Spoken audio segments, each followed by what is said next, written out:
Yatra Yogeshwara Krishna, Yatra Partho Dhanurdaraha, Tatra Shrir Vijayo Bhutir Dhruva Nitir Matir Mama. Wherever there is Krishna, the master of all mystics, and wherever there is Arjuna, the supreme archer, there will also certainly be opulence, victory, extraordinary power, and morality. That is my opinion.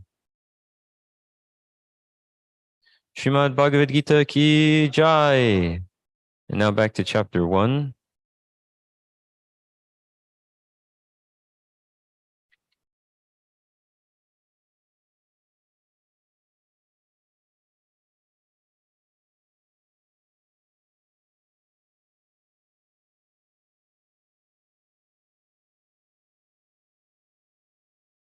Dhritarashtra uvacha dharmakshetre kurukshetre samaveta yuyutsavaha mamaka pandavaschaiva kim akurvata Sanjaya.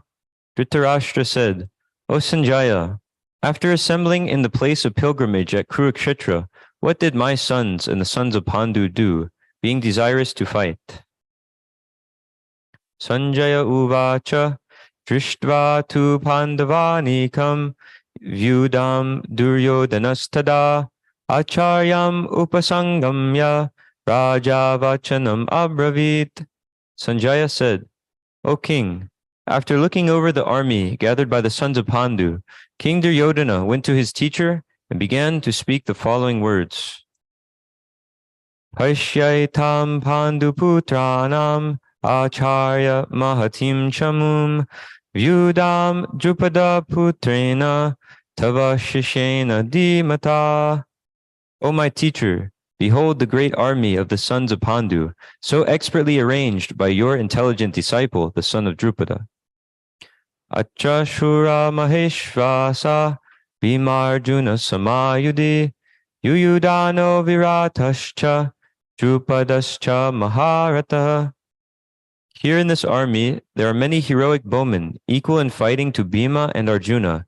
There are also great fighters like Yuyudana, Virata, and Drupada. Trishtaketushchekitana, Kashirajascha Viryavan, Purujit Kuntibojascha, Shaibyascha Narapungava. There are also great, heroic, powerful fighters like Drishtaketu, Chekitana, Kashiraj, Purujit, Kuntiboja, and Shaibya. Yudamanyuscha Vikranta, Uttamojascha Viryavan, Subhadro Drupadeyascha, Sarva Eva Maharataha. There are the mighty Yudamanyu, the very powerful Uttamoja, the son of Subhadra, and the sons of Draupadi. All these warriors are great chariot fighters. Asmakam tu vashishtaye tani bodha dvijotama nayaka mama senyasya samyartam tan bravimite. O best of the Brahmanas, for your information, let me tell you about the captains who are especially qualified to lead my military force. Back to chapter 18, text 76.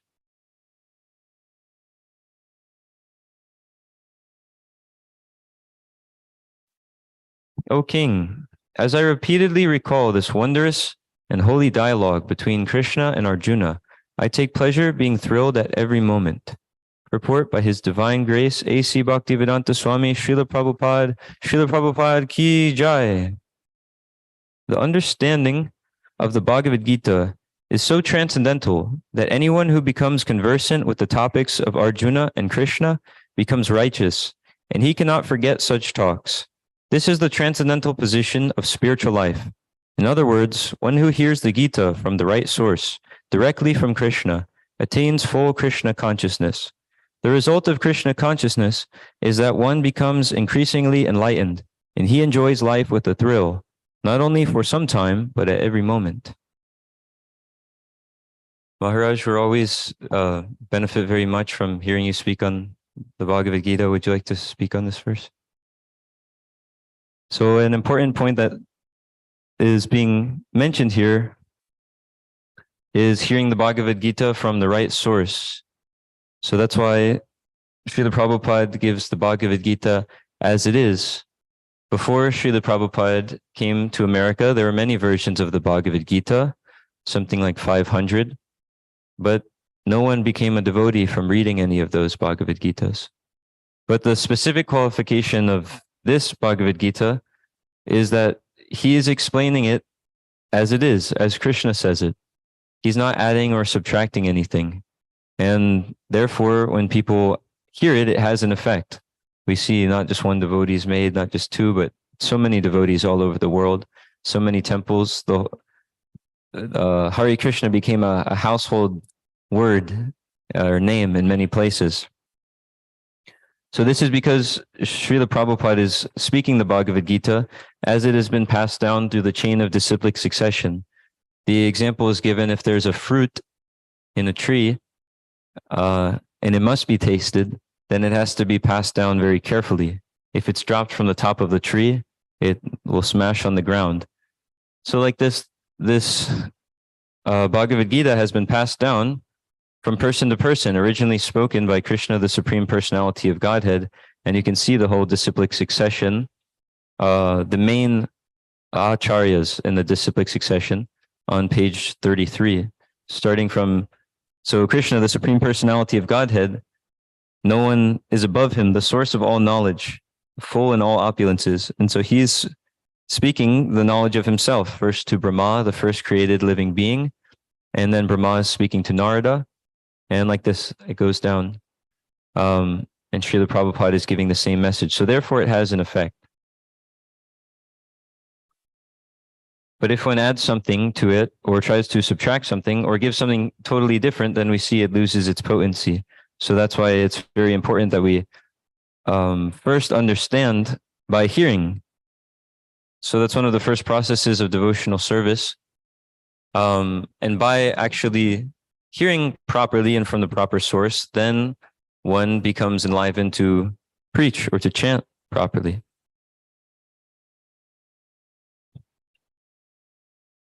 So we can go to the next text.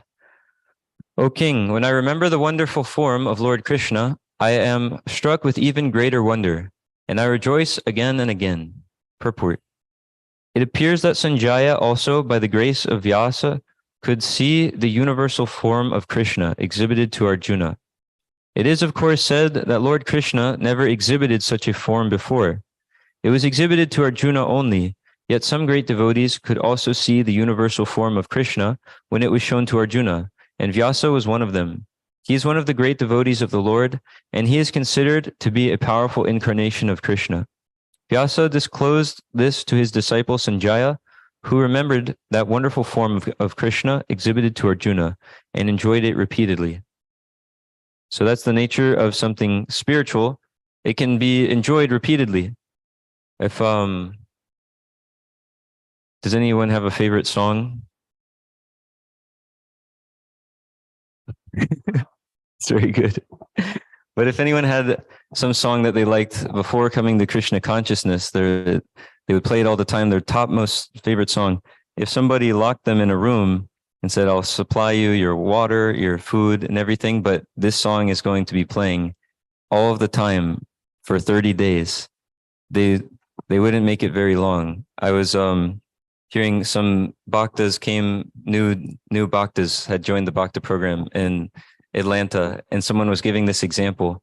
And they asked what was someone's favorite song. And one of them said, This Is Love by Bob Marley. So he gave this example. He said, after 5 hours, you probably, or a whole day at most, you wouldn't be able to hear it anymore. And then he was laughing and he said, then it would be, this is hate. You would hate it. There would be no more love. You wouldn't want to hear the song. But we can see someone who's chanting Hare Krishna, they can chant the names of the Lord over and over again, and it just gets better and better. We can ask anyone who's been chanting Hare Krishna for some time, and they'll say it only increases. There's no stagnation. So that's the nature of something spiritual. Whenever there is Krishna, the master of all mystics, and wherever there is Krishna, the master of all mystics, and wherever there is Arjuna, the supreme archer, there will also certainly be opulence, victory, extraordinary power, and morality. That is my opinion. Purport. The Bhagavad-gita began with an inquiry of Dhritarashtra. He was hopeful of the victory of his sons, assisted by great warriors like Bhishma, Drona, and Karna. He was hopeful that the victory would be on his side. But after describing the scene in the battlefield, Sanjaya told the king, "You are thinking of victory, but my opinion is that where Krishna and Arjuna are present, there will be all good fortune." He directly confirmed that Dhritarashtra could not expect victory for his side. Victory was certain for the side of Arjuna because Krishna was there. Krishna's acceptance of the post of charioteer for Arjuna was an exhibition of another opulence. Krishna is full of all opulences, and renunciation is one of them. There are many instances of such renunciation, for Krishna is also the master of renunciation. The fight was actually between Duryodhana and Yudhishthir. Arjuna was fighting on behalf of his elder brother Yudhishthir. Because Krishna and Arjuna were on the side of Yudhishthir, Yudhishthir's victory was certain. The battle was to decide who would rule the world, and Sanjaya predicted that the power would be transferred to Yudhishthir. It is also predicted here that Yudhishthir, after gaining victory in this battle, would flourish more and more because he was not only righteous and pious, but he was a strict moralist. He never spoke a lie during his life. There are many less intelligent persons who take Bhagavad-gita to be a discussion of topics between two friends in a battlefield. But such a book cannot be scripture. Some may protest that Krishna incited Arjuna to fight, which is immoral, but the reality of the situation is clearly stated. Bhagavad-gita is the supreme instruction in morality. The supreme instruction of morality is stated in the 9th chapter, in the 34th verse. Manmana bhavamad bhakta. One must become a devotee of Krishna, and the essence of all religion is to surrender unto Krishna, as stated, Sarva Dharman. The instructions of Bhagavad-gita constitute the supreme process of religion and morality.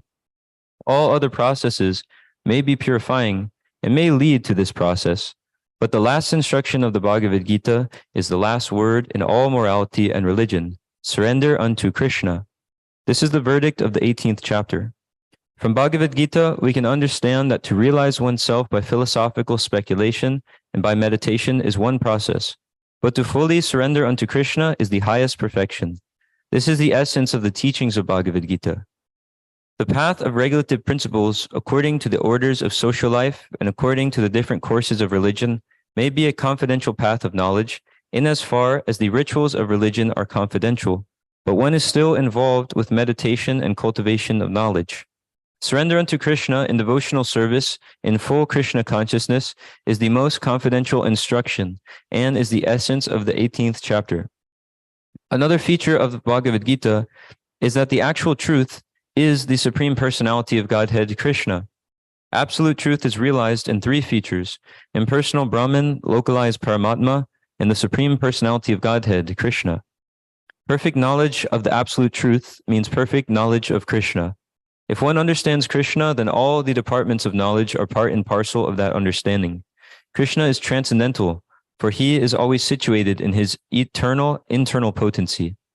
The living entities are manifested and are divided into two classes: eternally conditioned and eternally liberated. Such living entities are innumerable, and they are considered fundamental parts of Krishna. Material energy is manifested into 24 divisions. The creation is affected by eternal time, and it is created and dissolved by external energy. This manifestation of the cosmic world repeatedly becomes visible and invisible. In Bhagavad-gita, 5 principal subject matters have been discussed: the Supreme Personality of Godhead, material nature, the living entities, eternal time, and all kinds of activities. All of these are dependent on the Supreme Personality of Godhead, Krishna. All conceptions of the absolute truth, namely impersonal Brahman, localized Paramatma, or any other transcendental conception, exist within the category of understanding the Supreme Personality of Godhead. Although superficially the Supreme Personality of Godhead,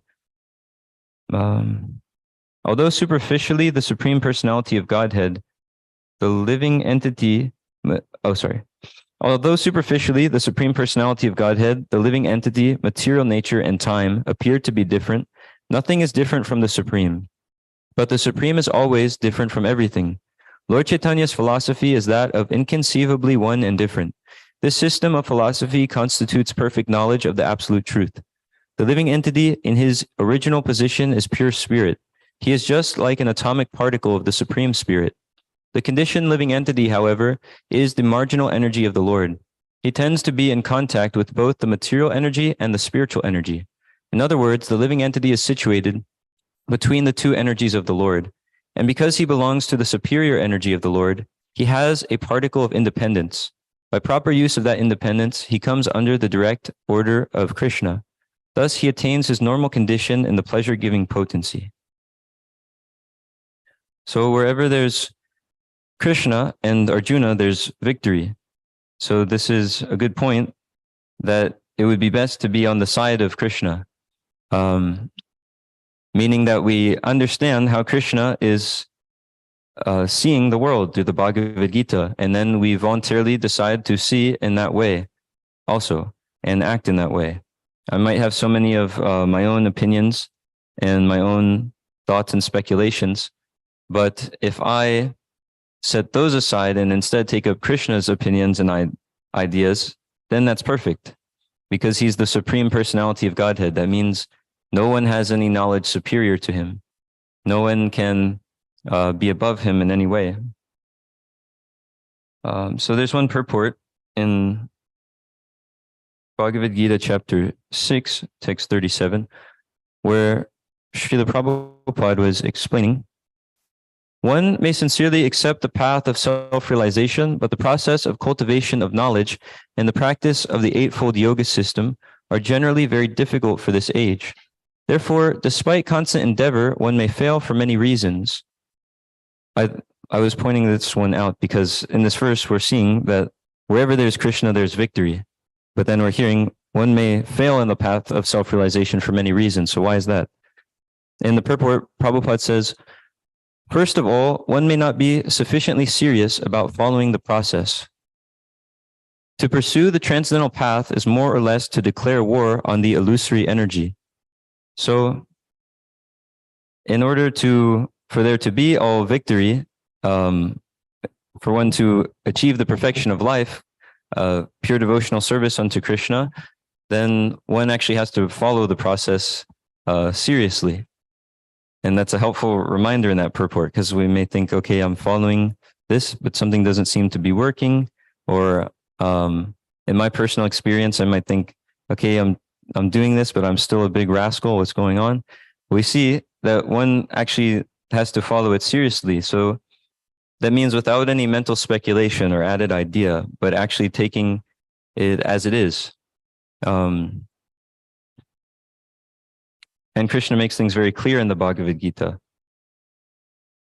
And one of the main points also is that one has to follow the instruction of the spiritual master. Then there's all success.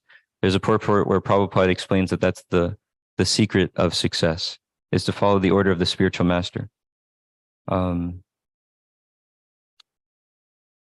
So there were just a few verses and purports that I wanted to highlight. In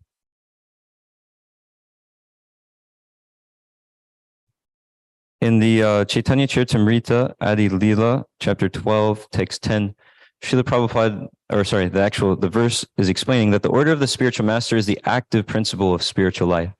So this is what it means to take Krishna consciousness seriously, is that we actually need to put our full endeavor into strictly following the order of the spiritual master as it is, without any sort of change.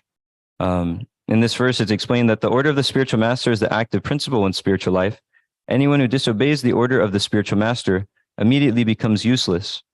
So we can see if we're doing something that's contradictory to what the previous acharyas have given, then we won't actually get the proper result.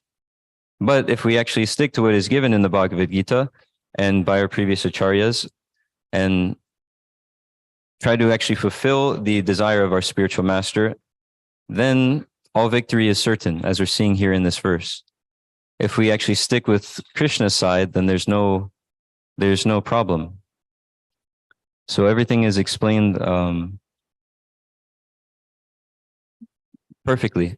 We don't have to try to make some new change or come up with a new program of how to make devotees, but everything is actually already given in the Bhagavad-gita, how one should live their life, how one can actually help others achieve the perfection of life, like this.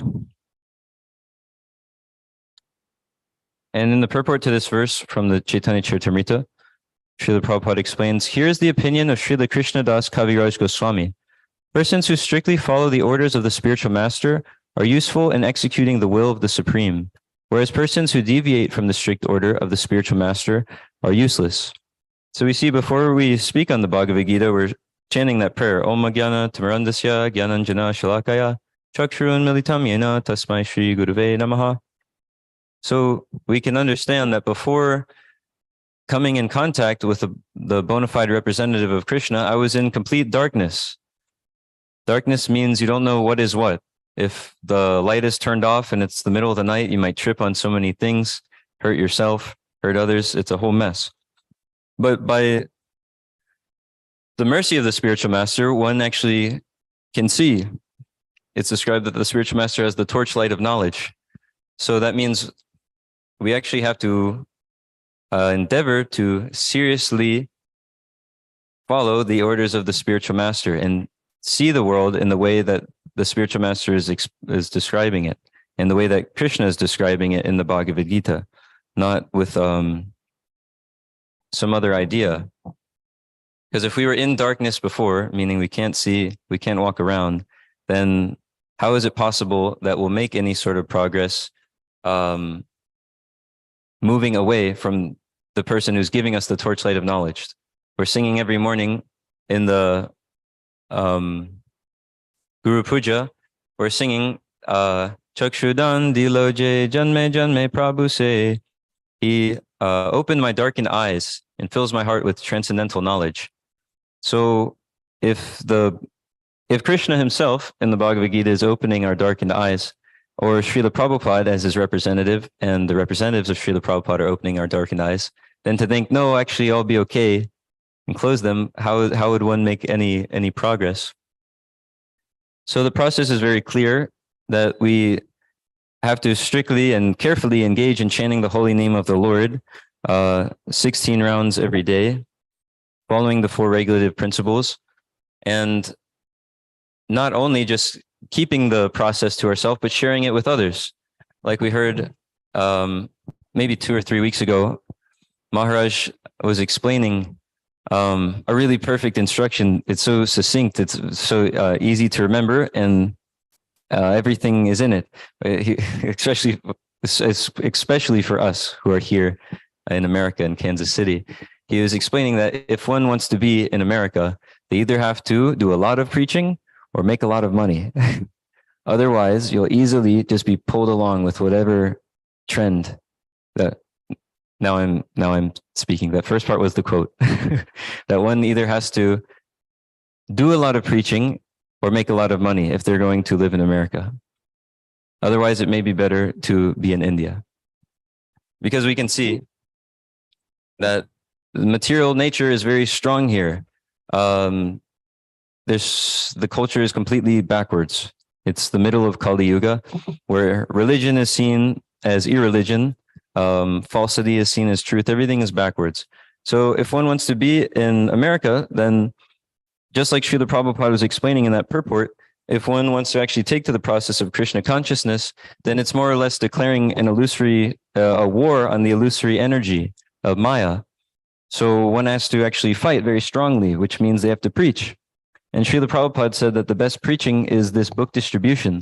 So that's why it's so important to engage in book publication, book printing, book distribution. We can see it has such a big effect. Everybody wants to make new devotees. If we make new devotees, we're enlivened. The whole atmosphere is enlivened. Some new person is being saved from a completely miserable life. And Srila Prabhupada outlines the best way to make devotees. He explains that if this book distribution goes on, then automatically people will come to the Krishna consciousness movement. So we can see there's very straightforward programs, and by engaging in them, all success is certain.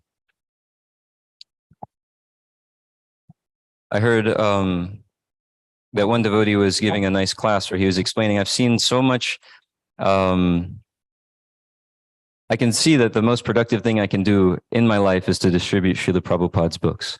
I haven't found anything else that can help the world more. And he's been doing it his entire lifetime. And then he was asking them, he said, if there is any other program that you find, some preaching program or something like this, then please tell me, I'm willing to take it up. But he was saying, so far in my entire life, many, many years, he's seen that this is the most practical way of spreading Krishna consciousness. And then, of course, there's that most famous instruction of Prabhupada where he said, print as many books in as many languages and distribute all over the world, and this Krishna consciousness movement will automatically increase. So we can see when one gets one of these books, they're coming in contact with the person who can open their eyes with the torchlight of knowledge. Srila Prabhupada, he's the preacher in the movement, and we're all his menial assistants. So if we help him by sincerely trying to give his books to others, going out on Harinam, giving them the holy name, doing lots of transcendental prasadam distribution, there's so many ways that we can engage people in Krishna consciousness, and they can actually become saved from this miserable position of material life. But if we also want to be secure from falling back into that miserable position, then we heard that one either has to do a lot of preaching or make a lot of money. And I don't know how to make a lot of money. So we can try with all intelligence and all facility to spread Srila Prabhupada's books more and more, because in them we're seeing everything is given as it is, without any change. There's one verse that I had read recently that also explained the whole process of Krishna consciousness really nicely.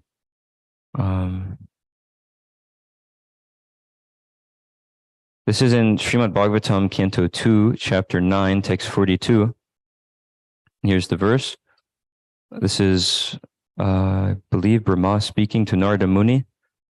But anyone who is specifically favored by the Supreme Lord, the personality of Godhead, due to unalloyed surrender unto the service of the Lord, can overcome the insurmountable ocean of illusion and can understand the Lord. But those who are attached to this body, which is meant to be eaten at the end by dogs and jackals, cannot do so. So we can see very clearly the position. We have on one hand, we can decide, okay, I want to be attached to this body, which is, like we hear so often, one can either serve Krishna or serve Maya. So if I'm attached to this body, what good is it?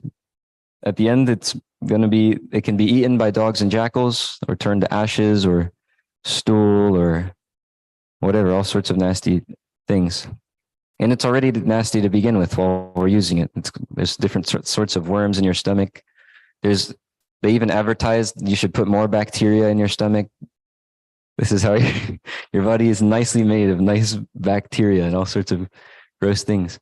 So we can see if I'm attached just to the welfare of my body, it's not very nice. The end result, it gets eaten by something. But if one becomes favored by the Lord, and how? By specifically engaging in unalloyed surrender unto the service of the Lord, they can overcome the insurmountable ocean of material life and material suffering and attain pure devotional service. So that is the goal, to purely serve Krishna. And we can see what else is there really to do. So many people give so many different excuses of, well, I can't actually serve Krishna because I don't want to say anything too. I've had really some specific circumstances that are similar to some people, but we can see people make so many excuses, but at the end of the day, who knows a better way of life than the person who all life is coming from? Life is coming from life. It's coming from the Supreme Person, Krishna, not chemicals. So if I'm thinking that, okay, I can try and make some chemical adjustment in the world, I can move this bunch of chemicals over here and that bunch over there and make a real comfortable situation for myself, moving these same elements around, what is the use? But if I think, okay, let me please the person who all of life is coming from, then one can be extremely benefited. And Srila Prabhupada is the pure representative of such a person. So if we just follow his instructions, then everything is perfect.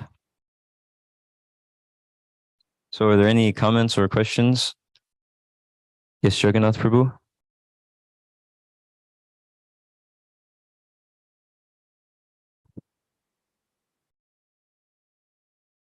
Hare Krishna. Thank you for your class, Prabhu. Thank you. I just wanted to say something before I ask my question. I really liked what you said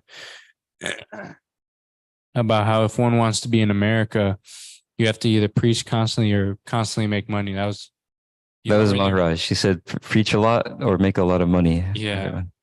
Yeah.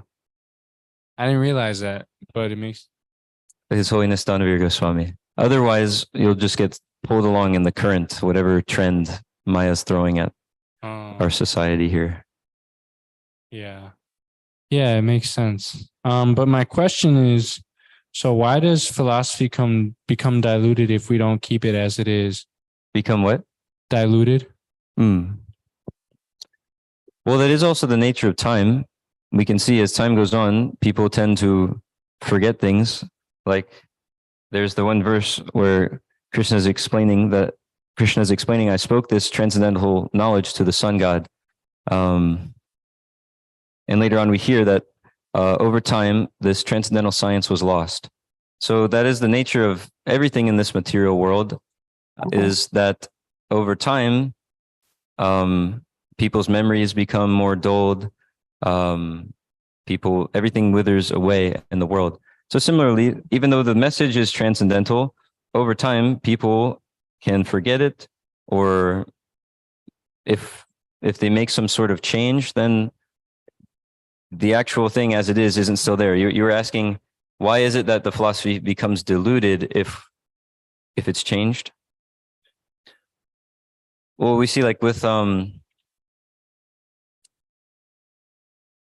if you're asking somebody for sugar and they give you something salty, then you know, okay, this definitely isn't sugar. It can't be sugar. So in the same way, the philosophy as it is, as Krishna is speaking the Bhagavad-gita, if we take it as it is, it has a certain nature to it, just like the sugar, it's sweet. But if it's changed, then we can see it's not the same thing, or you can call it diluted or corrupted or something. It won't have the same effect. If someone's giving you something and it's salty, then okay, that's definitely not sugar. So, I was reading recently, Prabhupada was saying that we can judge something by its result. So if, just like with this Bhagavad-gita as it is, before there were so many different versions and the philosophy was changed. And what was the result? Nobody became a devotee, not one person. But Srila Prabhupada came here, fully surrendered to the order of his spiritual master, just strictly following to the order of his spiritual master, and giving the Bhagavad-gita as Krishna gives the Bhagavad-gita. And what's the result? So many people become devotees. So we can judge it by its result. If something changes in the philosophy, then it's diluted or not going to be effective. Yes, Krishna Shravana Prabhu?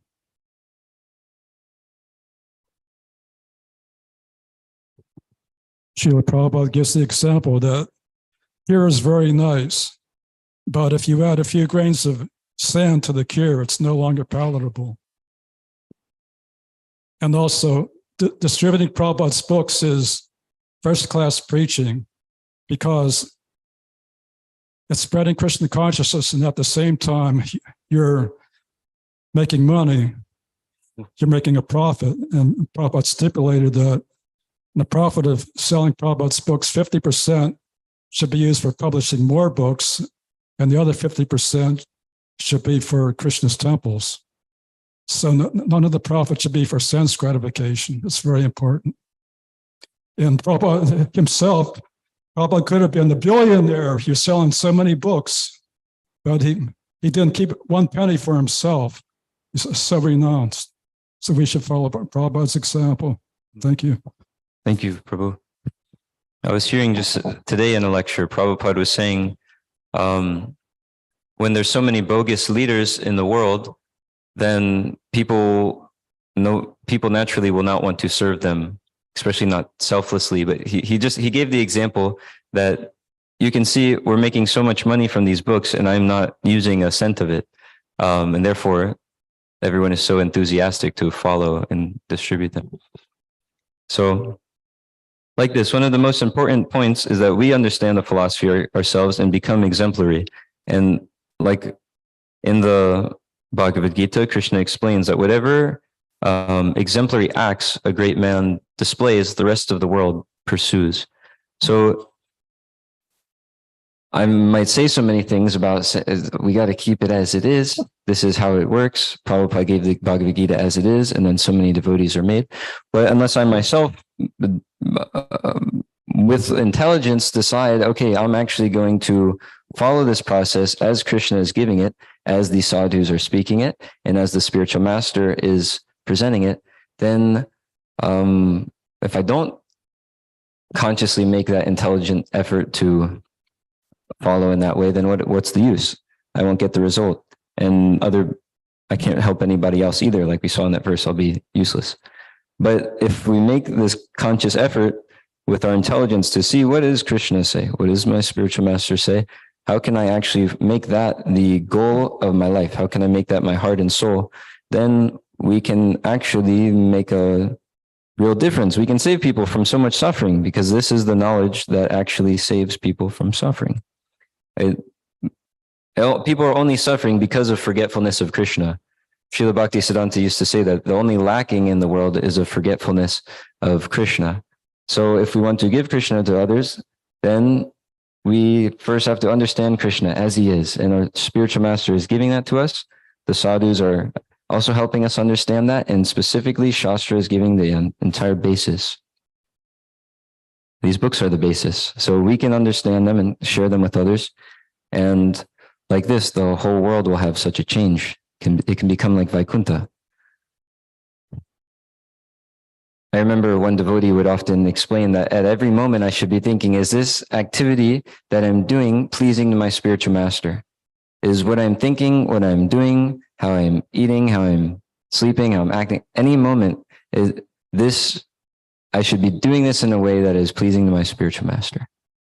So that means we have to understand the spiritual master as he is presenting this and not think, okay, I can jump up. I can figure out something better. I know what Krishna wants because I'm so special or something like this. No, he opened my darkened eyes with the torchlight of knowledge. So that means I need to follow exactly what he's saying in order to see anything. Is there any other comments or questions? We have about 7 minutes. I was reading this purport more on how the path of transcendental realization is compared to a war on the illusory energy. And this is in Srimad Bhagavatam, Canto 2, Chapter 9, Text 24, where it's explained really nicely that in the purport, an easygoing life and attainment of perfection and transcendental realization cannot go together. That's really nice. It's really concise. An easygoing life and attainment of perfection and transcendental realization cannot go together. The Lord is more clever than any living entity. Therefore, he wants to see how painstakingly the devotee is in devotional service. The order is received from the Lord, either directly or through the bona fide spiritual master. And to execute that order, however painstaking, is the severe type of penance. One who follows the principle rigidly is sure to achieve success in attaining the Lord's mercy.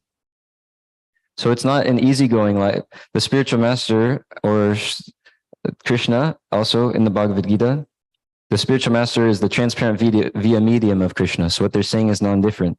So both of them are not saying, well, Krishna's supreme, so just sit back and enjoy and everything will work out.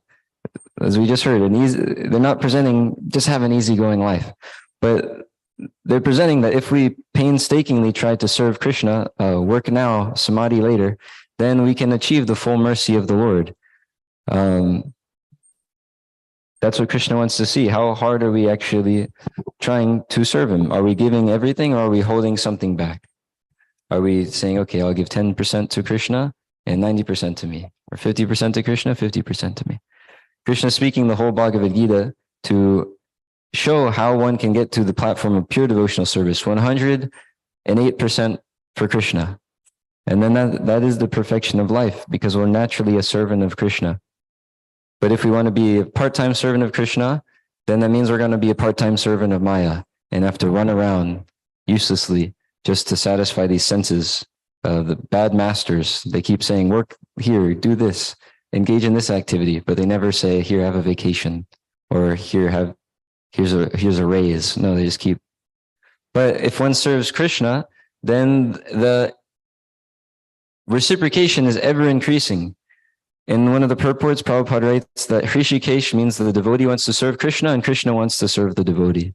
So if we engage ourselves fully in Krishna consciousness under the direction of the spiritual master, then all victory is guaranteed, all success, and it only gets better and better. So we really want to try for it.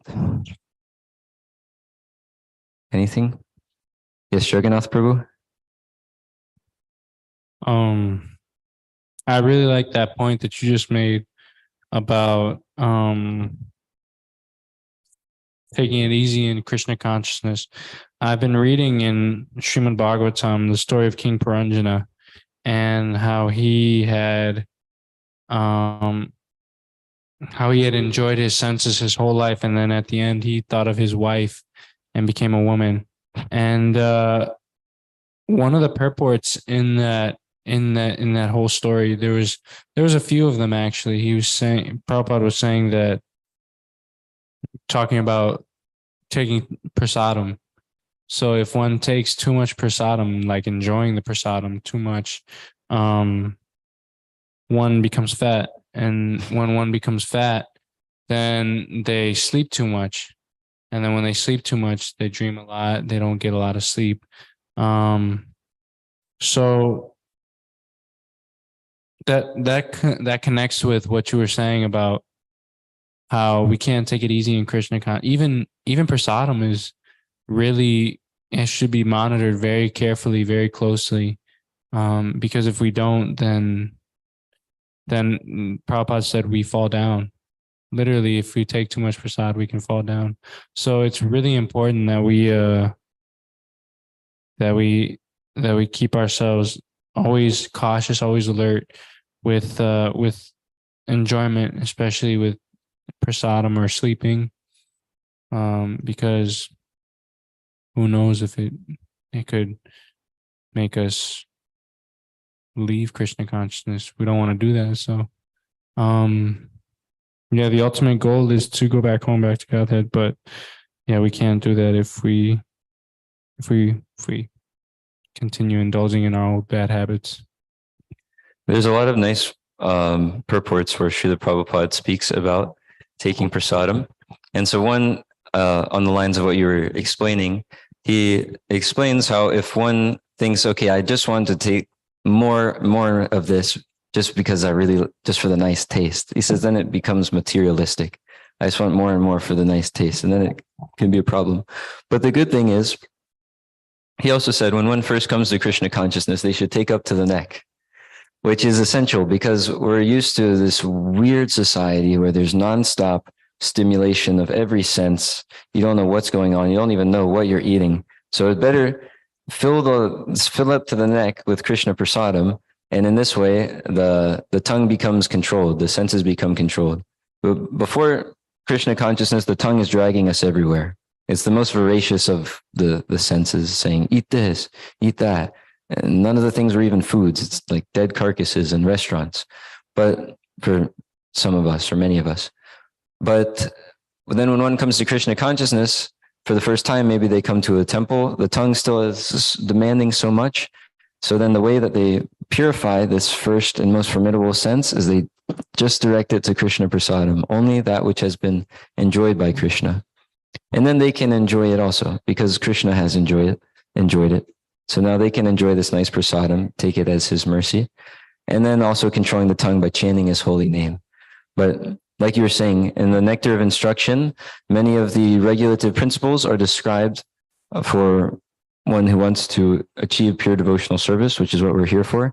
And we see many of them are very simple things, but for some reason also very difficult. And one of the first ones mentioned there is one has to not eat too much or too little, or overeating. It can cause a big problem in devotional service, and one has to sleep too much. But then we also see there are many examples of some circumstances where the eating a lot is also a good thing. There's like in the Chaitanya Charitamrita, there's many instances of big festivals, and then the devotees are in a festive mood and they're putting some morsels of food in each other's mouths and taking big amounts of prasadam like this. So one also has to understand the proper time and the place and circumstance for these different things. But if we just act in the way that the scriptures, Shastra is saying, and then clear any doubts also, and hear from the spiritual master and the sadhus, then we're safe. And all of that is outlined there. How one should speak, how one should eat, how one should every activity. It's already given. Krishna is giving us everything that's needed to become a pure devotee in this lifetime. And as the representative of Krishna, Srila Prabhupada, just like as the secretary of a president, when he tells you that the president will meet you at this time, you can be sure that that word is just as good as the president saying it himself. So Srila Prabhupada said, if you follow this program strictly, attending the temple programs, following the 4 regulative principles, chanting 16 rounds of the Maha Mantra, reading the books, like this, we follow the whole program that's given, and he said, you will go back to Godhead in this life. So we can take that as a fact, just as if Krishna is saying it himself, because the spiritual master is the transparent via medium. He's the representative of the Lord. So we can do a lot of good if we apply this in our own lives and become pure devotees, which is what Srila Prabhupada wants, which is what our spiritual master wants. And then we can, at the same time, help make others become pure devotees by giving them this perfect process of Krishna consciousness. Srila Prabhupada ki jai. Oh, Krishna Shravana Prabhu, thank you. And Srila Prabhupada also said that for children, overeating is very good, but for old people, undereating is good. And in America, there's an epidemic of obesity because people are becoming fat and lazy. And as a result, the life expectancy in America is going down. So Prabhupada said people die from overeating, not from undereating. Mm-hmm. Jai, thank you, Prabhu. Srimad Bhagavad-gita ki jai. Srila Prabhupada ki jai.